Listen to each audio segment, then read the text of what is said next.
22일 목요일 새벽 기도회를 하나님 앞에 드리겠습니다. 사도신경으로 신앙 고백하시겠습니다. 나는 전능하신 아버지 하나님 천지의 창조주를 믿습니다. 나는 그의 유일하신 아들 우리 주 예수 그리스도를 믿습니다.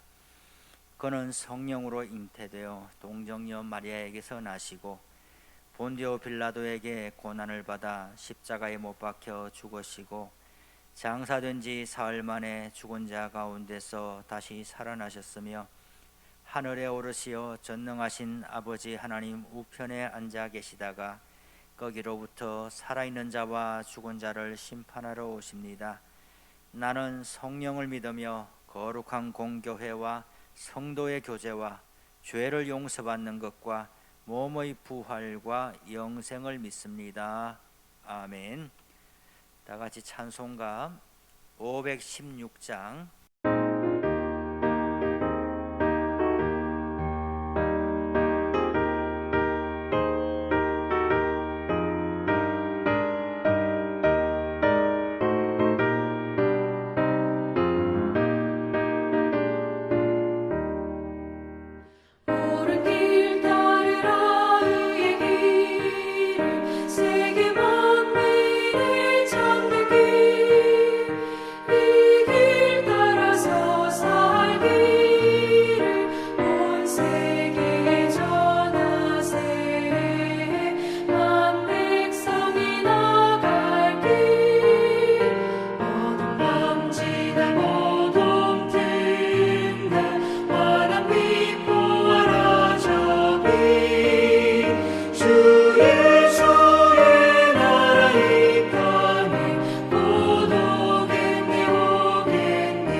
성경 말씀은 구약성경 이사야서 45장입니다. 45장 18절에서 25절까지의 말씀입니다.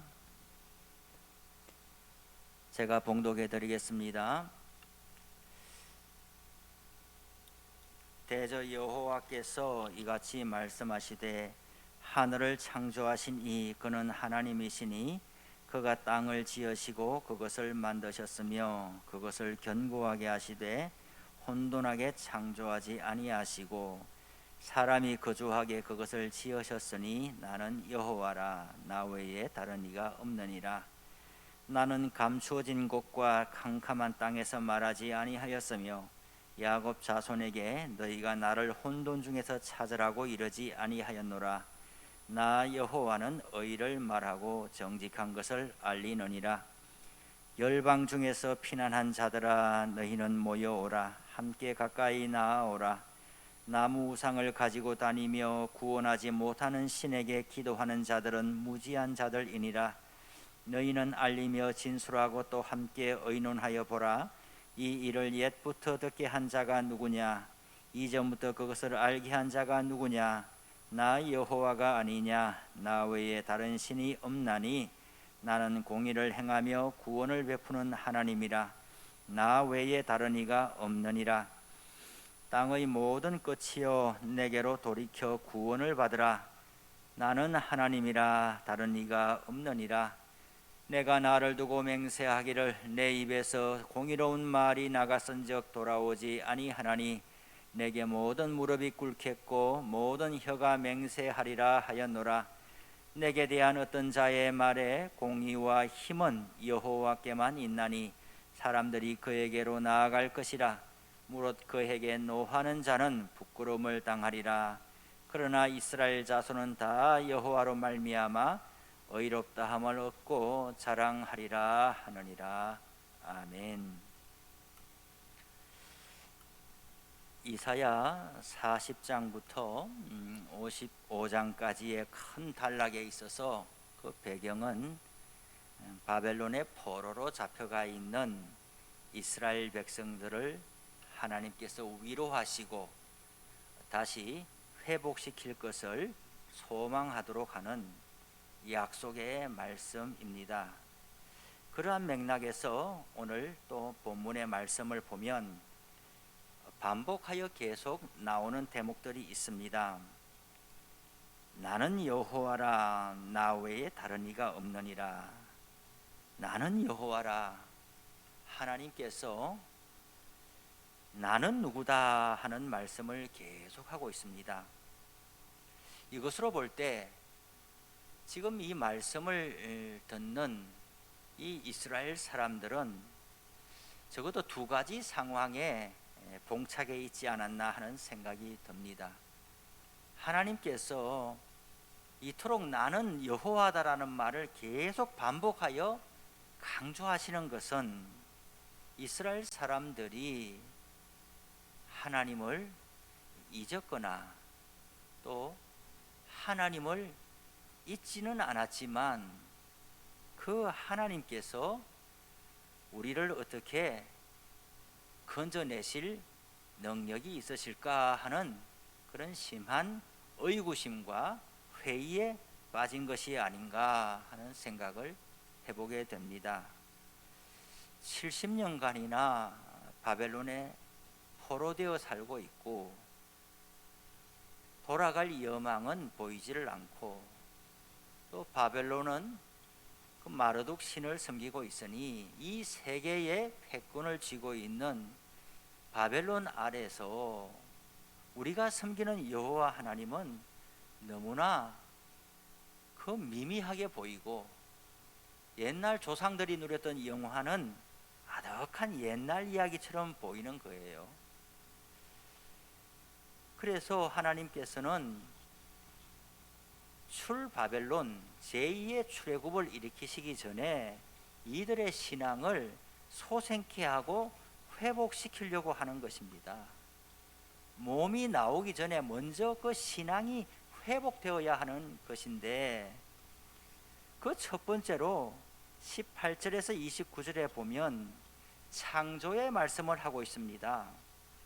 대저 여호와께서 이같이 말씀하시되 하늘을 창조하신 이는 그는 하나님이시니 그가 땅을 지으시고 그것을 만드셨으며 그것을 견고하게 하시되 혼돈하게 창조하지 아니하시고 사람이 거주하게 그것을 지으셨으니 나는 여호와라. 나 외에 다른 이가 없느니라. 지금 하나님께서 바벨론에 있는 이스라엘 백성들을 다시 고토로 돌려보내실 구원의 능력이 있으시다는 것을 말씀하기 위해서 창조자 하나님임을 다시 한번 상기시키고 있습니다. 나는 누구냐? 나는 창조자다. 지금 이 바벨론 아래에서 어떻게 우리가 풀려나고 고향으로 돌아갈 수 있겠습니까? 누가 그 일을 할 수 있겠습니까? 하나님이라도 그 일을 할 수는 없을 겁니다. 왜냐하면 지금 이 세상이 온통 바벨론 세상이기 때문에 그렇습니다. 라면서 불신앙 안에 여전히 머물러 있는 그들에게 하나님은 내가 그 일을 할 수 있는 것은 나는 창조자다라는 것이에요. 나는 하늘을 창조하였고 땅을 창조하였다. 내가 땅을 창조한, 내가 이 세상을 창조한 것은 이 세상을 결코 혼돈스럽게 창조하지 않았다. 나는 질서 있게 이 세상을 창조했다는 거예요. 그런데 지금 세상은 어떻습니까? 혼돈과 무질서의 세상이죠. 우상 숭배의 세상이고 이스라엘 백성들이 고난당하는 세상이죠. 이것은 하나님의 뜻이 아니라는 거예요. 그래서 하나님께서 이제 이스라엘 백성들을 다시금 질서 가운데, 하나님의 질서 가운데 들어오도록 이끌어 내시겠다는 거예요.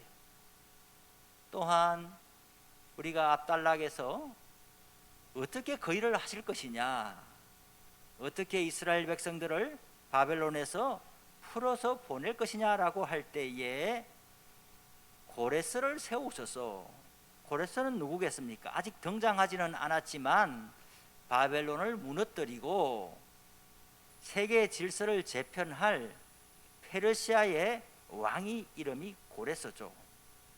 고레스는 이스라엘 사람이 아닙니다. 아브라함의 자손이 아니에요. 고레스는 지금 자신이 하려고 하는 일이 하나님의 섭리 가운데 어떤 의미가 있는지 모릅니다. 그는 하나님을 믿는 사람이 아니기 때문이죠. 하나님은 이스라엘 사람들을 바벨론에서 포로된 것을 이제 예루살렘으로 돌려보내시게 될 때에 고레스를 세우셔서, 이방 왕을 세우셔서 바벨론을 응징하시고 이스라엘 백성들에게 자유를 주시겠다는 것이죠. 창조의 하나님은, 하나님께서 이방 왕을 세우시더라도 하나님의 계획과 하나님의 약속을 이루실 것이라는 것을 확정해 주고 있습니다. 어떤 사람들은 또 이야기합니다. 하나님은 숨어 계시는 하나님입니다. 하나님은 무슨 생각을 가지고 계신지, 하나님은 어디 있는지 우리가 알 수가 없습니다. 그에 대하여 19절에서 하나님은 무엇이라고 말씀합니까? 나는 감추어진 곳과 캄캄한 땅에서 말하지 아니하였다. 야곱 자손에게 너희가 나를 혼돈 중에서 찾으라고 말하지 아니했다라는 거예요. 하나님은 나는 항상 가까이 있었고 항상 의를 말하고 정직한 것을 알려주었다. 나는 비밀스럽게 숨어 있어서 나의 백성들이, 나의 자녀들이 나를 찾는 데에 고단하고 힘겹게 술래잡기 하도록 그렇게 하나님께서는 역사를 경영하시지 않는다라는 거예요. 그렇다면 사람들은 왜 우리는 하나님을 알 수가 없습니다, 하나님이 무슨 생각을 가지고 계신지, 우리를 향한 어떤 뜻을 갖고 있는지 알 수가 없습니다. 그러므로 하나님을 믿는다는 것이 무슨 큰 의미가 있습니까? 지금 대세를 따라서 우리는 살아갈 수밖에 없지 않겠습니까? 하는 사람들에게 하나님은 반박하시고 계신 거예요. 왜 하나님을 찾지 못한다고 할까? 하나님께서 약속하시고 하나님께서 말씀하신 방법 이외에 다른 방법으로 하나님을 찾기 때문에 하나님을 찾을 수 없다라고 말하는 거예요. 하나님께서 예배해 놓으신 길이 아닌 다른 길로 하나님을 찾아가기 때문에 하나님은 숨어 계시는구나, 그렇게 말하는 거예요. 구체적으로 어떤 모습입니까? 우상 숭배의 모습으로 하나님을 만나자고 하면 하나님을 만날 수가 없습니다. 또한 이들이 왜 바벨론으로 쫓겨오게 되었나요? 종교 행사에 치중하기만 했지 하나님의 백성으로서 공의와 정의와 사랑을 실현해내는 데에 무관심했기 때문에 하나님의 백성의 나라가 이방 나라와 같이 되어버렸고, 신음하고 고통하고 눈물 짓는 나라가 되어버렸고, 악의 나라가 되어버렸기 때문에 하나님께서 그들을 흩어버리신 거예요. 하나님의 말씀을 구체적으로 실현해내는 데에 마음을 두지 않으면 하나님을 만날 수가 없는 거예요. 하나님께서 말씀하신 것과 다른 방법으로 하나님을 찾아서는 하나님을 만나지를 못하는 거예요. 또 한 가지 더 붙이자고 하면 자기 욕심과 자기 중심성으로 응축되어 있는 모습으로 하나님을 만나자고 하면 하나님을 만날 수가 없는 거예요. 하나님은 사람의 욕망을 충족시켜 주기 위해서 대기하고 계신 신이 아니거든요. 사람이 하나님께 순종하게 되어 있지 사람의 요구에 하나님께서 달려오시게 되어 있지를 않기 때문이죠. 하나님을 늘 조정하려고 하면 하나님을 만날 수가 없는 거예요. 그렇기 때문에 하나님은 다시 한번 말씀합니다. 나는 감추어진 곳이나 캄캄한 곳에서 말하지 아니하였다. 나는 의를 말하고 정직한 것을 말하였다. 그리고 이제는 23절에 보면 또 뭐라고 말씀합니까? 내가 나를 두고 맹세하기를 내 입에서 공의로운 말이 나갔은즉 돌아오지 아니하나니 내게 모든 무릎이 꿇겠고 모든 혀가 맹세하리라. 하나님이 자신을 두고 맹세한다. 얼마나 하나님께서 지금 불신앙 가운데 빠져 있는 바벨론에 있는 이스라엘 백성들을 향한 마음이 불같으면은 어떻게 해야 저들을 돌이킬 수 있겠는가? 어떻게 해야 저들의 의심을 걷어버리고 참 믿음을 심어줄 수 있겠느냐? 하나님께서 자신을 걸어서 맹세하실 정도라는 거예요. 이로 보건대 우리가 우리 인생을 우리 역사를 향한 관심과 열정보다도 훨씬 더 하나님께서 우리에게 대한 마음이 더 특별하다는 것을 알 수가 있습니다. 그래서 하나님이 은혜의 하나님이라고 하는 것이죠. 지금 이들이 어떤 준비도 되어 있지 않습니다. 이들이 바벨론에서 회개했느냐, 하나님이 보실 때에 하나님의 기준에 이제 합격선에 도달했느냐? 아닙니다. 하나님은 저들을 건져내시고자 하시는데 그 열심히 자기가 자신의 이름을 걸어서 맹세하시면서까지, 그리고 계속하여 믿지 못하는 사람에게 나는 누구다, 나는 누구다, 나는 여호와다, 계속해서 하나님의 하신 일들을 말씀하시면서 저들을 일으키고자 하시는 겁니다. 말씀을 마칩니다. 오늘도 하루를 살아가기 전에 새벽 제단을 열었습니다. 우리는 오늘도 어떤 계획을 가지고 있습니까? 혹 우리가 하나님은 멀리 계셔, 하나님은 숨어 계셔, 하나님은 아무리 불러도 만날 수가 없어, 아니면 하나님은 계신 것은 알겠는데 이 나의 삶에 찾아오시지는 않아, 그런 분이 있습니까? 오늘 말씀을 통해서 내가 나를 바라보는 것보다 하나님께서 훨씬 더 관심을 가지고 열정을 가지고 우리를 돕기를 원하시고 우리를 일으키기를 원하시고 회복시키기를 원하신다는 사실을 받아들이시기를 바랍니다. 우리가 하나님께로 돌이키기만 하면 하나님께서 우리에게 예비하신 풍성한 은혜가 오늘 하루 우리 앞에 놓이게 된다라는 이 믿음과 소망을 가지고 오늘 하루도 힘을 내서 살아가실 수 있기를 바랍니다. 기도하겠습니다. 하나님 감사합니다. 오늘 아침에도 우리에게 생명 주시고 건강 주시고 또 신앙하는 믿음을 주셔서 하루를 시작하면서 성경 말씀을 펼치고 하나님의 음성을 듣습니다.